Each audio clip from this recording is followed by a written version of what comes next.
희곡에 대해서 대충 했다고 하니까 희곡에 대해서 희곡이 뭐게? 그치, 연극. 연극을 무대에 올리는 건 상연이라고 한답니다. 상연을 목적으로 하는 연극의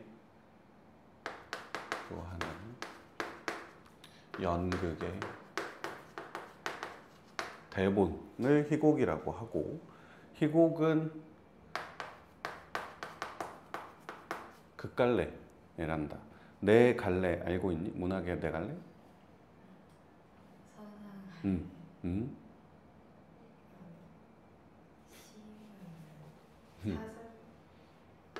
서정, 서사, 그치. 이렇게 네 가지가 있잖아. 여기 시 있고, 여기 소설 있고, 여기 희곡 있고, 여기 수필 있는 거지. 여기에 해당한다.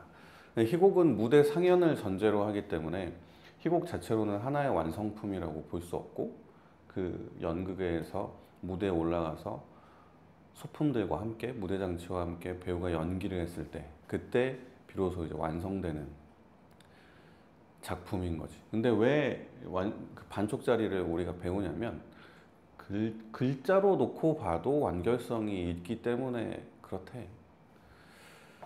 희곡은 뭐 형식으로 치면 막과 장으로 이루어져 있고, 막은 커튼 치는 거고 장은 불 끄는 것인 거지. 막이 더 큰 개념이고, 그리고 또 다른 구성의 특징으로는 해설 혹은 전문.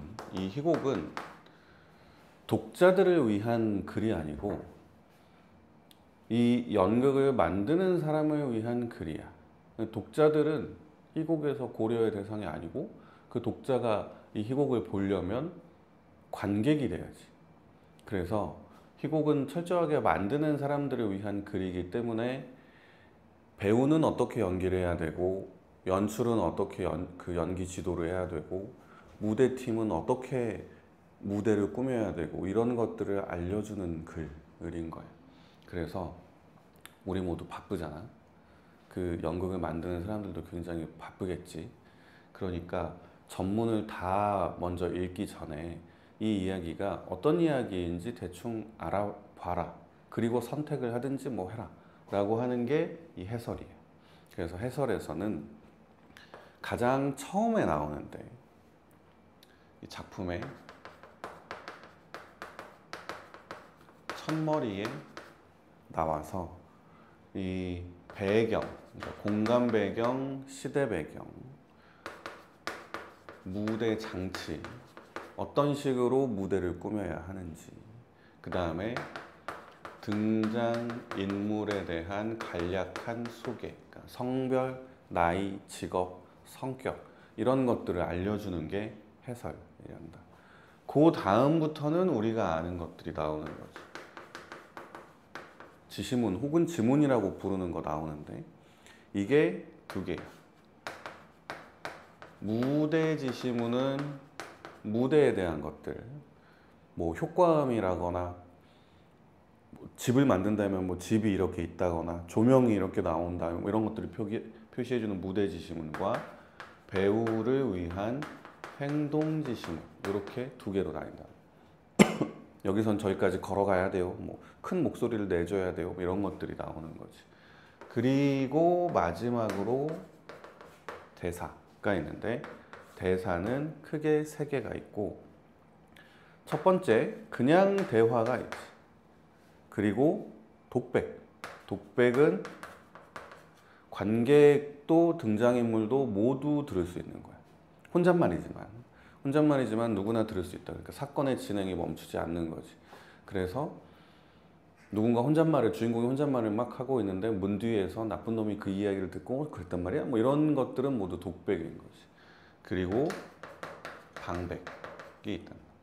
방백도 혼잣말이지만 이것은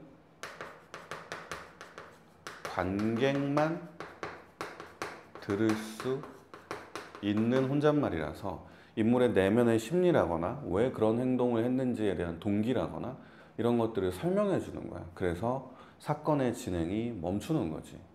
그리고 추가적으로 설명을 해주는 게 방백이다. 이게 가장 흔하지 않은 대화의 형태인데 이게 제일 흔하지. 사실 대화가 제일 흔한데 방백은 가장 안 나오는 거야. 왜냐면 그게 흐름을 깨버리거든. 아, 내가 지금 연극을 보고 있는 거였지 저건 가짜 이야기지 라는 게 청중한테 관객한테 느껴지면 몰입이 깨지고 몰입이 깨지면 인물들에게 공감이 안 되고 그러면 주제 구현이 안 돼. 근데 그럼에도 불구하고 방백을 쓰는 건 이게 철저하게 뭔가 기능이 있을 때 쓰는 거란다. 그래서 근데 우리는 이게 문제로 나오지. 이 여기에서는 방백이 없지만 방백이라는 건 언제나 문제로 나오는 것들이란다. 그리고 이게 형식상의 특징이라면 내용상의 특징은 모두 다 서술자가 없다라는 데서 오는 특징들이야. 서술자는 소설에 있고 소설의 서술자는 심리묘사를 해주지. 그러면 희곡은 심리묘사가 안 되는 거야.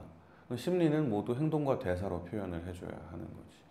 그리고 서술자가 없으니까 모든 건 행동과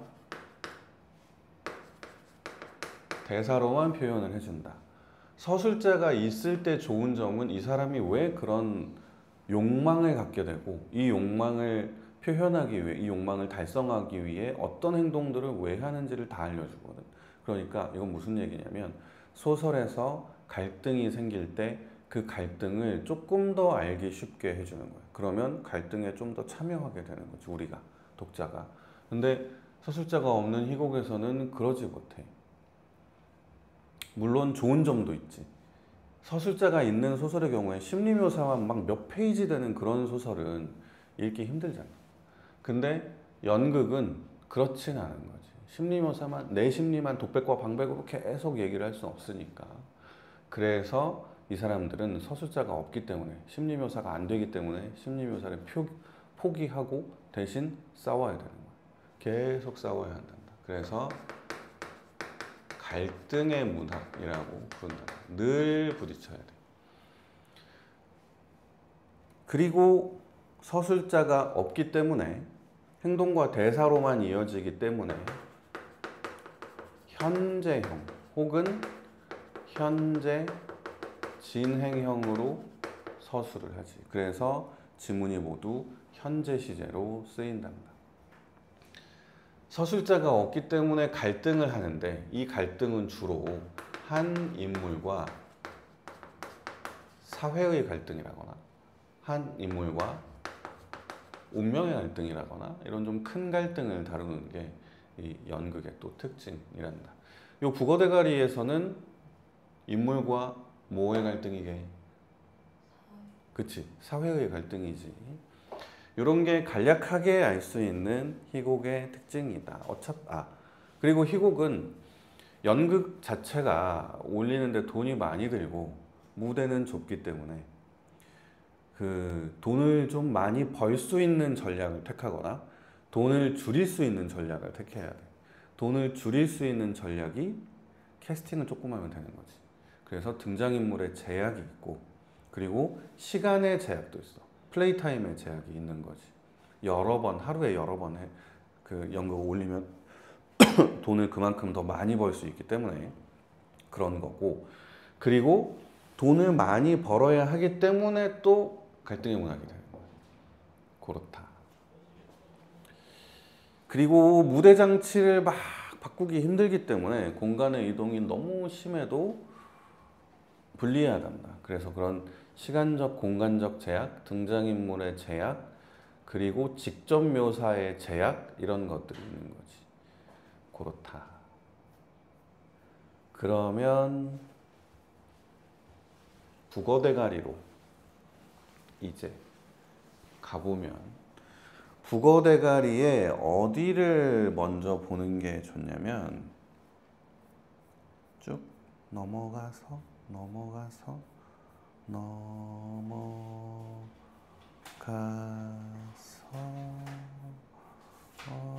여기 요걸로 전체 줄거리와 등장인물을 한번 잡아보면 어차피 다 했으니까 인물 관계도 자항이란 기임이 있고 다링이 있고 운전사가 있는데 얘네들은 가족 관계지. 얘가 아빠, 이게 딸이고 얘네들은 좋은 사이지만 가치관은 대립하고 있는 관계다. 자항이의 성격은 보수적이고 원칙주의자이고 굉장히 성실한 노동자가 자항이다. 기임이는 반대로 불성실한 사람이지. 현실에 불만이 있고 그리고 이 창고에서 떠나고 싶어 하는 거지. 쾌락주의자이고 뭔가 좀 불성실한 인물이고 그리고 세상 모두 믿을 게 없고 자기 자신만 믿는 사람이다. 원래는 다링이 먼저 얘 좋아했었어. 근데 다링의 욕망은 똑같이 쾌락적이면서 그러면서 이 모든 남자들과 사귀는 바람둥이이고 그리고 어딘가로 떠나고 싶은 욕망이 있어서 이거는 금방 포기하고 얘를 좋아하려고 한다. 기임을. 운전사는 아주 세속적인 인물로서 세속적이면 현실적이라고도 부를 수 있고. 안녕. 그렇구나. 민채 왜 안 오지? 오늘 민채 못 온다 그랬나? 아닌데? 아 그랬나? 그렇구나. 아무튼 그래서 현실적인, 세속적이고 현실적인 인물이다.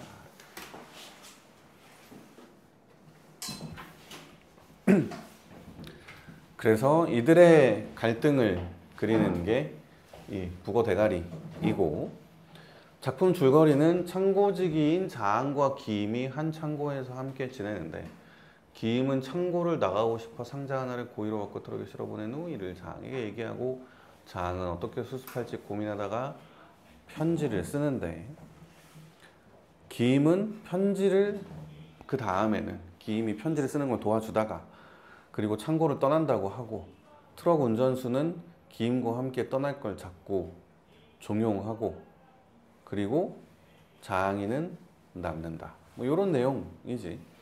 여기에서 중요한 게 쓸 데가 없네. 대충 쓸까?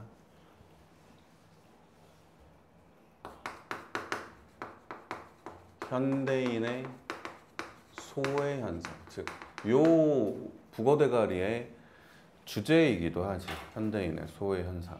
현대인의 소외 현상, 이 소외라고 하는 건 지금 우리가 그냥 일반적으로 쓰는 소외의 의미와 크게 다르지 않거든. 소외, 왕따잖아, 왕따. 왕따를 당하고 있는 거지. 현대인들은 무엇으로부터 왕따를 당하고 있냐면 자기 결정권, 주체성 이렇게 하면 되게 큰 거고 노동의 결과에 대한 같은 말이야 사실 세계 소유권으로부터 소외를 당하고 있단다.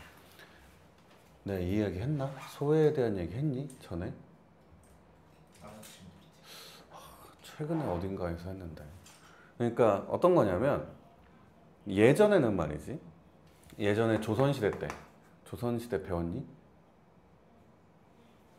농민이 자기 땅이 없는 농민들도 많았을 거 아니야. 그럼 이 농민은 그 지금의 농민은 자기 땅이 없는 농민이 물론 있지. 그 농민은 월세나 뭐 연세를 줘. 그러니까 임대료를 주는 거지. 근데 옛날에는 임대료를 주지 않았거든. 농민이 병작 반수를 했었어. 그러니까 그 농산물, 그러니까 쌀을 재배를 한 다음에 벼를 재배해서 쌀을 수확한 다음에 그 쌀에 조금을 떼주는 거지.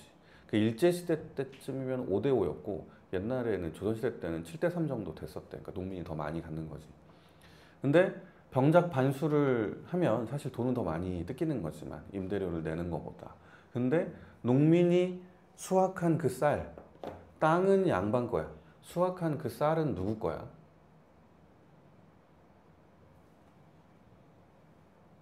농민 거야. 농민 거.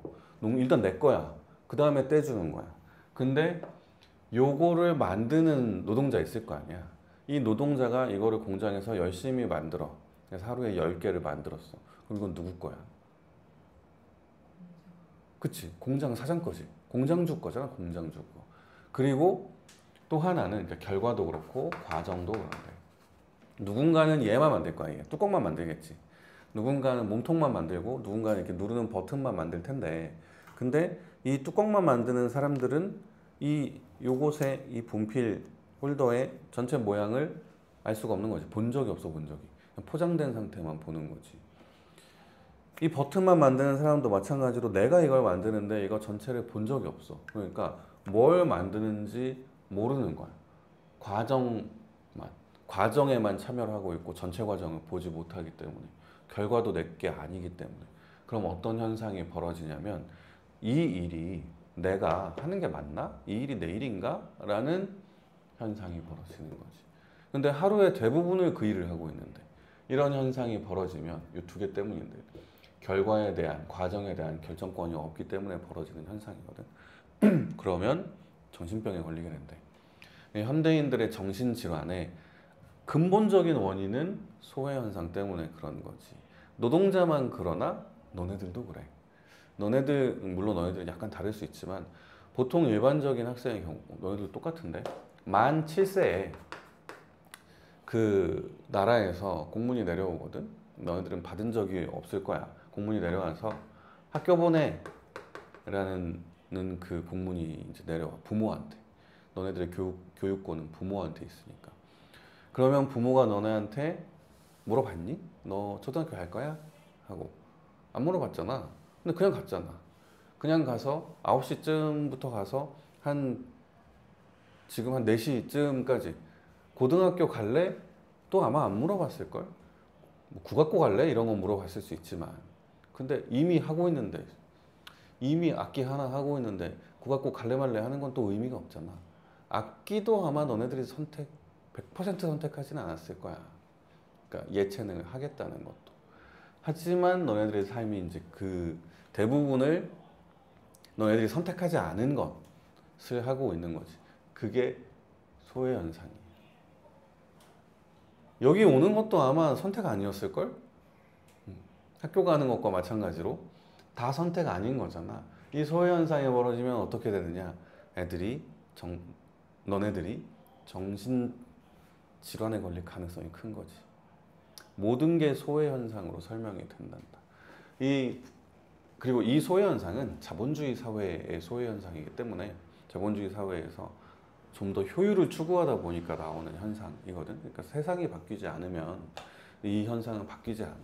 세상이 바뀌었기 때문에 여긴 소외현상이 없고 대신 수탈이 있었지. 여긴 소외현상이 있는 거야. 그렇단다. 이 북어대가리에서도 정확하게 이 현대인의 소외현상을 다루고 있는데 기임이나 장이나 운전사나 트럭 운전사나 그 박스 안에 든 게 뭔지도 잘 모르잖아. 이게 그 부품인데 이 부품이 어떤 기계에 쓰이는지도 잘 모르고 그 기계가 뭐 하러 만드는지도 아무것도 모르는 상태에서 열심히 하는 거야. 이게 평범한 노동자들인 거지. 그러니까 하루하루가 괴로운 거야. 이 사람도 마찬가지 소외현상으로 괴로워하다가 구조에서 튕겨 나가버리려고 하는 거지. 그래서 이렇게 순응하느냐 아니면 거부하느냐 이 두 가지밖에 없다라고 자본주의를 비판하는 경제학자가 예전에 얘기를 한 적이 있단다. 그래서 북어대가리는 그런 주제를 갖고 있다. 이제 내용을 한번 봐보도록 하자. 북어대가리.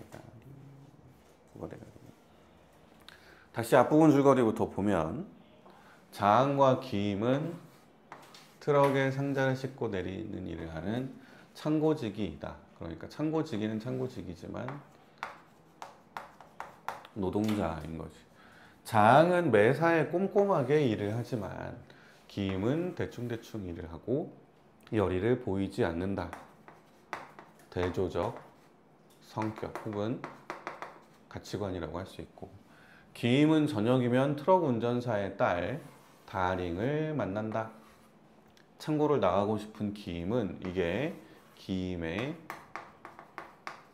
욕망이고, 상자 하나를 일부러 바꾸어서 내보낸 후, 그러니까 요게 사건이지. 자항에게 이 사실을 이야기한다. 자항은 이 일을 어떻게 수습할지 고민한다. 그렇다. 그 다음에 자항은 침대 밑에서 점점점 요런 게 행동 지시문이야. 석유등과 종이, 연필을 꺼내더니 식탁으로 되돌아온다.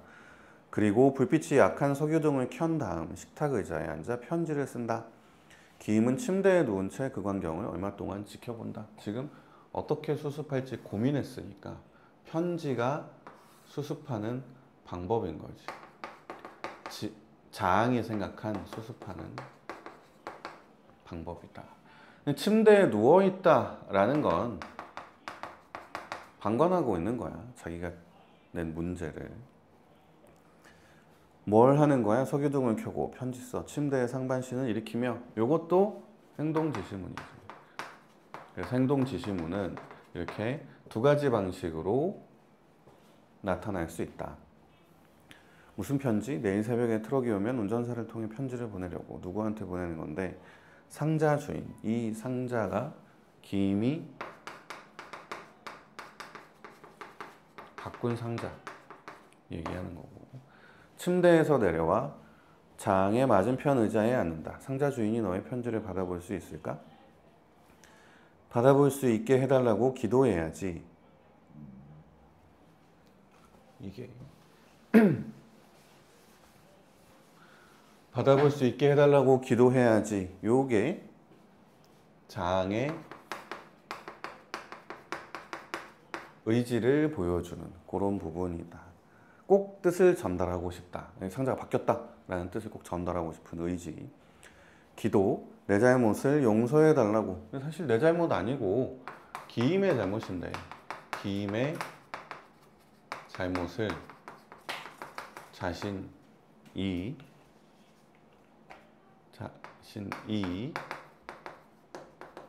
책임지려 한다. 들어봐. 편지 내용을 읽는다. 주인님, 전상서. 서는 글이란 편지라는 뜻이고, 전은 앞이라는 뜻이고, 상은 올린다는 뜻이야. 그래서 앞에 올리는 글이라는 뜻이란다. 상자가 바뀐 줄도 모르고, 여기가 이제 편지의 내용인 거지. 편지의 내용.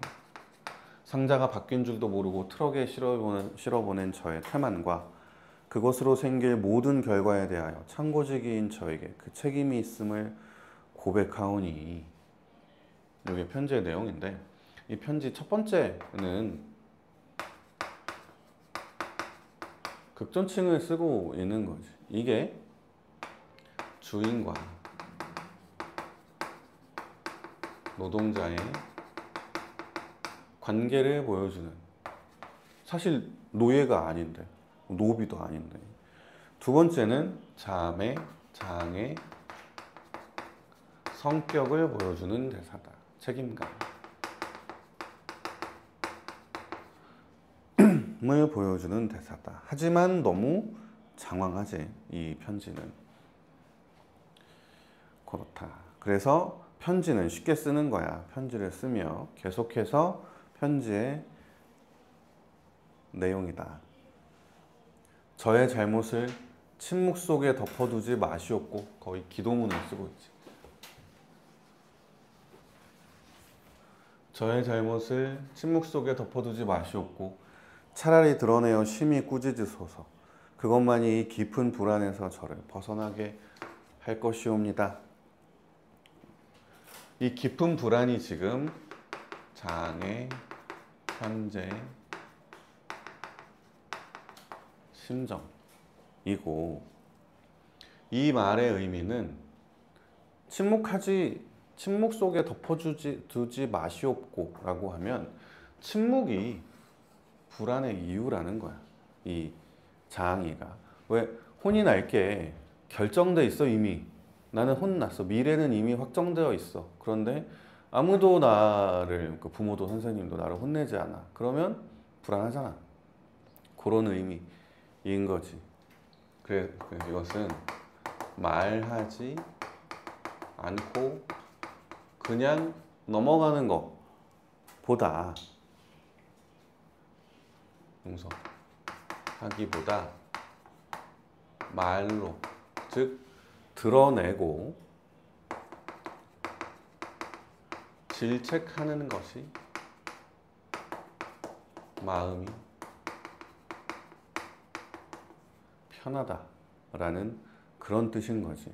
이것은 근데 진짜 그런가? 말하지 않고 용서해 주는 게 훨씬 좋잖아. 아무 일도 없는 것처럼 넘어가는 게 훨씬 낫지. 근데 이 불안증도 이제 익숙해지고 사라질 거고.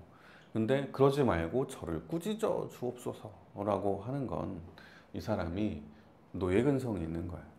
지금 이 질책에 길들여진 거지. 노동자인데 침대에서 내려와 물론 요런 의미도 있어. 강한 책임감. 그래서 잘못은 어떻게 해서든지 내가 책임지겠다 라는 그런 성격도 있답니다.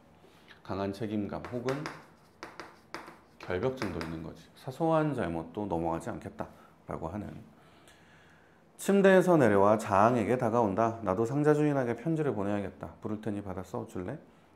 그래, 불러봐.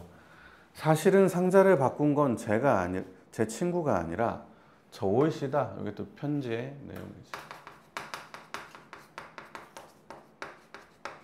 자신이 잘못이라고 잘못을 인정하고 있다. 자백하고 자항의 주위를 돌면서 제 친구에게는 아무 잘못이 없으니 벌을 주시려거든 저에게 주십시오. 자신이 책임지려 하는 거지. 요거는 다시. 근데 왜 얘는 자기가 책임지려고 할까? 원래는 그럴 생각이 없는데. 자항 때문에 그래. 자항의 입장에 대한 반응으로서 내가 책임지겠다 라고 하는 거지. 그 다음에 야 잠깐, 벌이란 말은 빼라. 난 벌 받는 건 싫으니까. 요거는 다시 자기 얘기고, 편지로 돌아가서 제 친구는 아주 성실한 사람입니다. 창고 안으로 상자를 들여올 때는 단 하나도 틀리지 않았고 창고 밖으로 내보낼 때는 정확하고 확인하고 또 확인했었죠. 그런데 말씀입니다. 요즘 제 친구는 밤에 잠을 못 잡니다. 낮에 일할 땐 힘이 없고요. 라는 건 장을 유심히 살펴본 거야. 아닌 것처럼 보이지만 사실은 장을 신경 쓰고 있는 친한 관계였던 거지. 이 대사에서 이 관계성을 알 수 있다. 그런데 말씀입니다. 요즘 있고 뭔가 잘못을 했으면 야단치실 것이지. 가만히 있으니까 지금까지 잘한 일도 의심스러운 모양입니다. 까지가 또 편지 내용.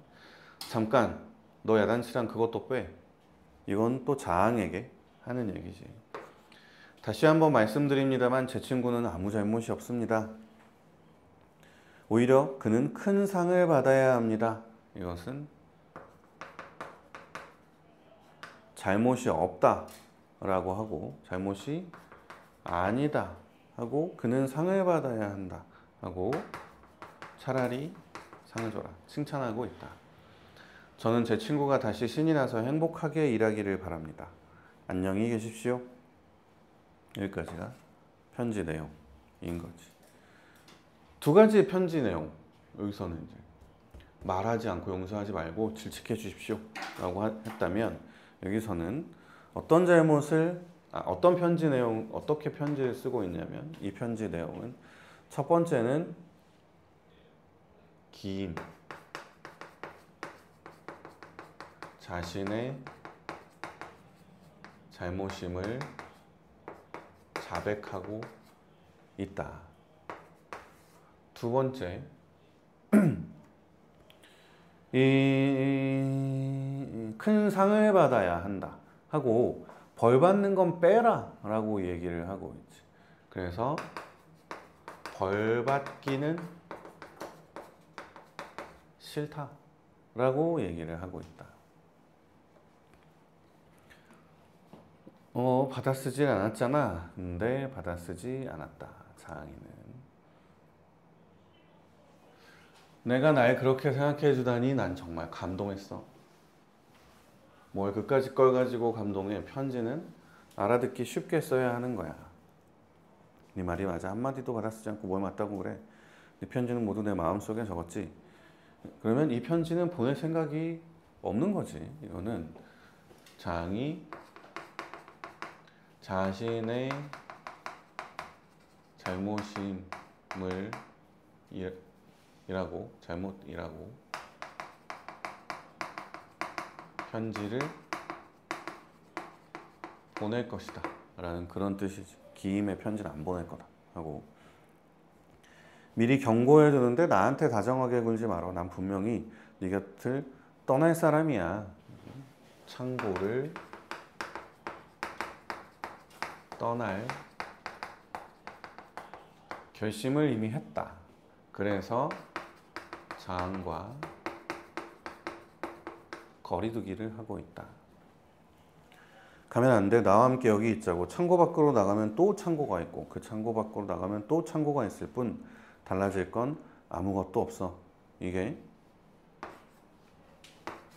자항의 세계관, 가치관을 표현해주는 말이다. 창고에 대한 생각이지. 창고에서 벗어날 수 없다. 노동에서 벗어날 수 없는 노동자와 학교에서 벗어날 수 없는 학생들, 이런 것인 거지. 그럼 창고에서 벗어날 수 없어. 그러면 어떻게 해야 돼? 차라리 열심히 일해야지.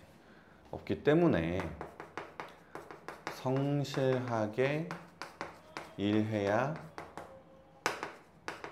한다 라는 게 자항의 입장인 거지. 또 그 버릇 나오는군. 이 버릇은 여기 있지. 잔소리. 언제나 너는 나한테 잔소리를 퍼부었어. 이 창고 속에 있어라.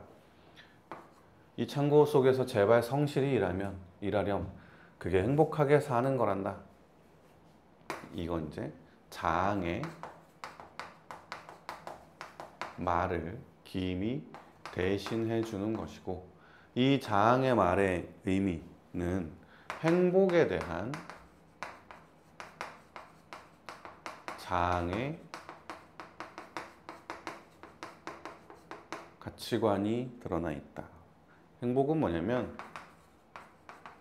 성실한 노동, 이것이 바로 행복이다.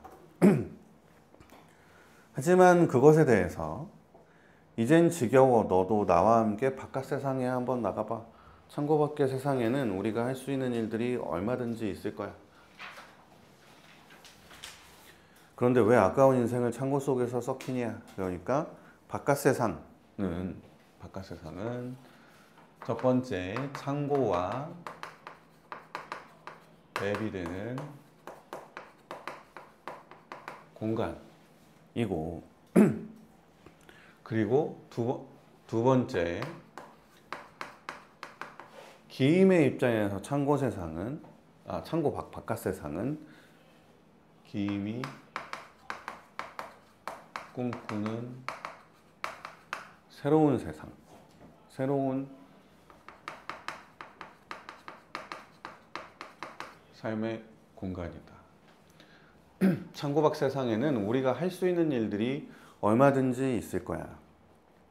그런데 왜 아까운 인생을 이 창고 속에서 썩히냐 하니까 이 기임에게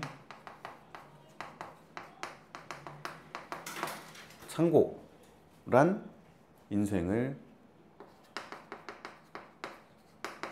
낭비하는 것이고, 그리고 삶의 공간 중 하나의 선택일 뿐이다. 즉 다른 공간도 있다 라고 생각하는 거지. 자항에게 창고는 온 세상이었잖아.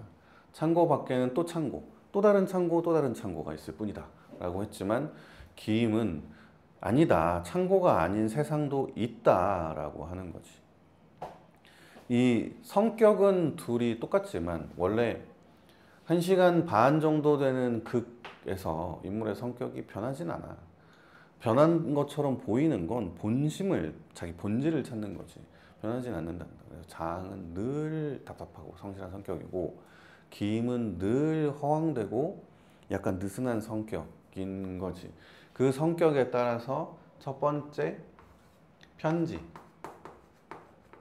대한 두 입장, 두 번째 창고에 대한 두 입장, 세 번째 바깥 세상에 대한 두 입장, 이렇게 나눠주는 거지. 이게 주제구현의 입장에서도 도움이 되거든. 그러니까 노동, 그 세상, 사회에 대한 입장들, 성격 보여주는 거. 그리고 또 하나는 1, 2, 3, 세 번을 계속 이 두 입장이 반복하거든. 그러니까 이 두 인물의 성격을 다양한 관점에서 보여주는 그런 갈등들이다 라고 할 수 있어. 각각의 갈등들인 거지. 이게 그 문제로 나올 때 지문에서 어느 한 부분만 선택해서 나오면 이게 어떤 소재, 어떤 갈등의 소재를 갖고 있는지를 먼저 파악을 해주는 게 좋거든. 가장 쉽게 할 수 있는 함정은 요거 선택하고 이거 물어보는 거야. 혹은 이거 지문 이거 선택해놓고 요거 선지에서 이거 제시하고 그런 거 있으니까 나누어서 보되 성격은 변하지 않는다라고 생각해 주어야 한다. 그래서 우린 인생을 썩히는 게 아니야. 내 편지에 답장이 오면 내 생각도 달라질 거야. 생각이 달라져. 그래.